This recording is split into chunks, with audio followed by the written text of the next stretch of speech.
I welcome you to my channel. Subscribe and listen to my new stories every day. I stare at the blinking red light on my phone, a constant reminder of my wife's location. It's a simple GPS tracker, something I installed in her car after several sleepless nights worrying about her safety while I'm away on business. I figured it was a harmless precaution, a way to know she was safe when I couldn't be there. Little did I know, it would lead me down a path I never imagined. It's late Thursday evening, and I just returned home from another exhausting trip. My eyes scan the living room, taking in the familiar sight of our framed memories. Each picture tells a story of laughter, love, and what I thought was unwavering loyalty. I shake my head, attempting to dispel the unease that has settled in my gut. Picking up my phone, I check the app one more time. The little dot on the map blinks, showing her car parked at the same location it has been for the past 3 days. I frown, furrowing my brows. Why is she spending so much time there? I tap on the address, my heart racing as it reveals the location, 305 Elm Street. It's a quiet, unassuming neighborhood, one I've never visited. The thought of her being out there without me gnaws at me. Maybe she's just meeting friends. A casual dinner. But there's an unsettling itch in my mind that insists there's something more. With each day that passes, the gnawing curiosity turns into dread. Should I confront her? No, I remind myself. I want proof. If she is hiding something, I'll uncover it. The following day, I decide to drive by the location during my lunch break. I tell myself it's merely to ease my mind, to settle the anxiety that's been growing like a weed in my chest. As I approach the street, my heart pounds louder with every passing second. There it is. Her car, parked conspicuously in front of the house. I pull over a block away, trying to catch my breath and collect my thoughts. The house looks ordinary, yet there's an eerie weight to it. I squint, straining to see through the tinted windows. Then I spot movement. A man walks out of the front door, his presence strikingly familiar. My pulse quickens as recognition washes over me like cold water. It's Michael, her coworker. A wave of anger crashes over me, and my hands grip the steering wheel until my knuckles turn white. I watch as they greet each other with a smile that lingers too long, a hug that feels too intimate. My gut twists violently as I see her lean in, whispering something in his ear. The scene before me feels surreal, like a cruel joke. This can't be happening. I can't stay in the car any longer. The betrayal stings like 1,000 needles. I force myself to breathe deeply, but the air feels suffocating. I need to confront her, to demand an explanation, but a small voice in my head tells me to wait. No, I will gather the evidence first. I pull away slowly, my mind racing with a mix of emotions. The betrayal feels like a knife twisted in my heart, and the desire for revenge simmers just below the surface. If she's cheating, she will pay for it. That night, I sit at our dining table, trying to appear normal as she chats about her day. The warmth of her laughter feels foreign now, like a haunting echo of the past. I can't look her in the eyes, I can't pretend everything is fine. Every smile she gives feels like a mockery of my trust. Are you okay? She asks, concern lining her features. Yeah, just tired, I reply, forcing a smile that doesn't reach my eyes. Once she goes to bed, I sit down with my laptop. I need a plan. I'll collect more information, confront her when the evidence is irrefutable. The thought of her deceit fuels my resolve. Tomorrow, I'll install a second tracker. This time, it won't be on her car. I'll place it in her bag, something small and unnoticeable. I want to know everything, where she goes, who she sees. And then, when I have it all, I'll lay it all out for her, and she will understand the depths of my betrayal. As the clock ticks closer to midnight, a chilling sense of calm washes over me. I'm not just a husband anymore, I'm a man wronged, and I will have my revenge. In the end, she'll see that trust, once broken, cannot be rebuilt. The sun rises, casting a golden hue over the city, but I hardly notice its beauty. Instead, I'm glued to my laptop screen, consumed by a mixture of anger and determination. The plan is taking shape in my mind. Today, I will put my second tracker into action. I check the time. It's early, and Jennifer is still asleep. I quietly slide out of bed, careful not to disturb her. Every moment spent in her presence feels like a mask slipping, revealing the truth I wish I didn't have to face. I grab my bag and slip into the living room, where the familiar scent of freshly brewed coffee fills the air. With a quick glance back at our bedroom, I pull out the small GPS device. It's discreet, small enough to fit in the side pocket of her handbag. I know she'll be leaving soon for her workout class, a routine she's kept for years. This is my chance. As I sit on the couch, pretending to scroll through my phone, I hear the soft creak of her footsteps. She enters the room, her hair tousled from sleep, wearing an oversized t-shirt that looks far too comfortable. The sight stirs a warmth in my chest that's quickly overshadowed by the anger bubbling beneath the surface. "Good morning, sleepyhead," she smiles, stretching her arms over her head. "Morning," I reply, forcing a smile. "How'd you sleep?" "Like a baby," she says, pouring herself a cup of coffee. "I had the weirdest dream though. I can't remember the details, but it felt so real." "Must be the stress from work," I offer, trying to sound casual. "Big project coming up?" "Yeah, just the usual," she shrugs. "I'll be fine. Anyway, I need to get ready. Don't want to be late for my class." As she turns to head back to the bedroom, I seize the opportunity. I follow her, heart racing, and slip the GPS tracker into her handbag without her noticing. My breath catches in my throat as I step back, feeling like a thief in my own home. "Hey, Jen, what time will you be back?" I call out, feigning nonchalance. "I should be back around 11, she replies from the bathroom. "Why?" "Just curious.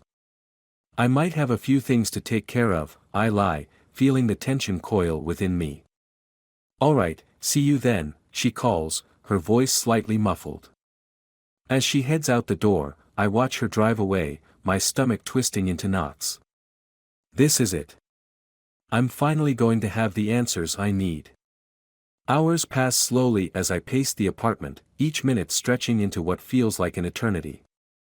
I check the tracker's app, my pulse quickening as I see the dot moving. She's on the move, and my stomach churns with anticipation. Where is she going? I sit at the edge of the couch, my mind racing. I can't shake the feeling that I'm a participant in a twisted game, waiting for the next move. When I check the app again, the dot is parked at a familiar location, 305 Elm Street. My heart drops. Not again. I grab my keys, determination fueling my every step. I can't let this go unanswered. I drive to the address, my palms sweaty on the steering wheel. This time, I won't just watch from a distance. I need to confront her. Pulling up a block away, I park and wait, taking deep breaths to calm the storm inside. The house stands ominously before me, the windows opaque, concealing whatever lies inside. I scan the street, my eyes darting back and forth, searching for any sign of her or that man. Minutes feel like hours, and just when I'm about to lose my nerve, I see her walking up the path, a smile gracing her lips. My heart sinks further as I spot Michael stepping out to greet her. The way they embrace sends a jolt of rage coursing through me. What are they doing? I grip the steering wheel so tightly my knuckles turn white. I can't believe this is happening. My chest tightens as I watch them whisper to each other, their laughter ringing through the air, oblivious to my presence. "Why, Jen?" I whisper to myself, pain slicing through me like a knife. I can't wait any longer. I throw open the door and step out, adrenaline rushing through my veins. With each step, my resolve strengthens. I'll confront her, and I'll make her see what she's done. "Hey!" I shout,